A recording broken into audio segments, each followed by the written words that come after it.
Қалибек Қуанышбаев атындағы мемлекеттік академиялық қазақ музыка драма театрына қазіргі таңда 30 жыл толып отыр.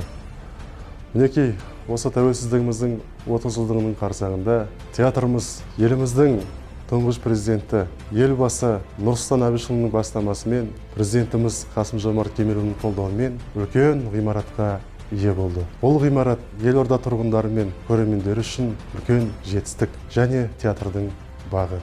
Бүгін 1 желтоқсан Қазақстан Республикасының тұңғыш президенті күні. Мереке баршаңызға құтты болсын, елімізде тек қана жақсылық болсын. Мерекелеріңізбен.